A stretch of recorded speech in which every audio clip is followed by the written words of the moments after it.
এবার সোমবার রাতে ঘটল অবিশ্বাস্য ঘটনা। ইসরায়েলের দখলকৃত জেরুজালেম শহরের রীতিমতো আলোর গতিতে নেমে আসলো ইরানি মিসাইল, যেখানে দেখা যাচ্ছে আছড়ে পড়ছে একের পর এক ইরানের ভয়ঙ্কর সব ব্যালিস্টিক মিসাইল।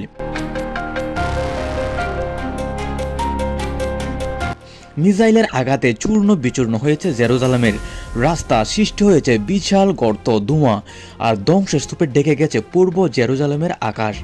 আতঙ্কে ছুটাছুটি করছে মানুষ, কেউ কেউ আশ্রয় খুঁজছেন, কেউ স্বজনদের খুঁজে ছুটছেন হাসপাতালে দিকে, আর ধ্বংসস্তূপ সরাতে হিমশিম খাচ্ছেন উদ্ধারকর্মীরা। এখনও শুকায়নি খামেনির রক্তের দাগ, সেই পবিত্র রক্তের বদলা নিতে ইসরায়েলের দানবীয় আঘাত থামছে ইরান। আকাশ চিলে ছুটে আসা আগুনের গোলার জবাব দিচ্ছে খামেনির রেখে যাওয়ার যুদ্ধরা। গভীর রাতের নীরবতা ভেঙে একের পর এক ব্যালিস্টিক মিসাইল ছুড়ে হচ্ছে ইসরায়েলের দিকে।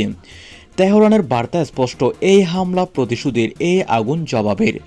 সংবাদ মাধ্যম আল জাজিরা জানিয়েছে, নতুন করে যে ব্যালিস্টিক মিসাইল ছুড়েছে তেহরান, আরও একটি সরাসরি আঘাত হানে জেরুজালেমের হামলার আগে পূর্ব জেরুজালেম জুড়ে বেজে উঠেছে সতর্কমূলক সাইরেন।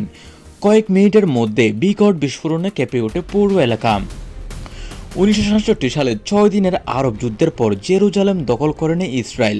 ফিলিস্তিনদের কাছে শহরটি ঐতিহাসিক ও ধর্মীয়ভাবে গুরুত্বপূর্ণ। এখানে অবস্থিত ইসরায়েলের প্রথম কিবলা পবিত্র আল আকসা মসজিদ। তবে হামলা শুধু জেরুজালেমে সীমাবদ্ধ নয়, পুরো ইসরায়েলকে লক্ষ্য করে 1 ঘন্টার মধ্যে অন্তত 3 দফা মিসাইল ছুড়ে ইরান। দেশ জুড়ে বেজে উঠে সাইরেন। দক্ষিণাঞ্চল সহ বিভিন্ন এলাকায় মানুষ ছুটে যান বাংকারে। টাইমস অফ ইসরায়েল জানায়, স্থানীয় সময় রোববার রাতে নতুন করে মিসাইল নিক্ষেপ করা হয়। অসমর্থিত সূত্রে জানা গেছে, সরাসরি তেল আবিবের বুকে আঘাত এনেছে একটি মিসাইল।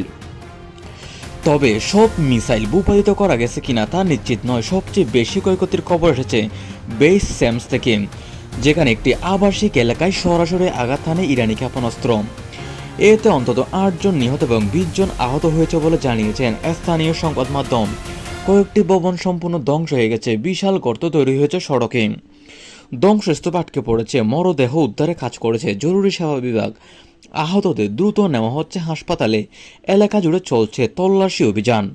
মধ্যপ্রাচ্যের উত্তেজনা নতুন মাত্রা পেয়েছে। খামেনির হত্যার জবাবে ইরানের এই সরাসরি মিসাইল হামলা পরিস্থিতিকে আরও জটিল করে তুলেছে।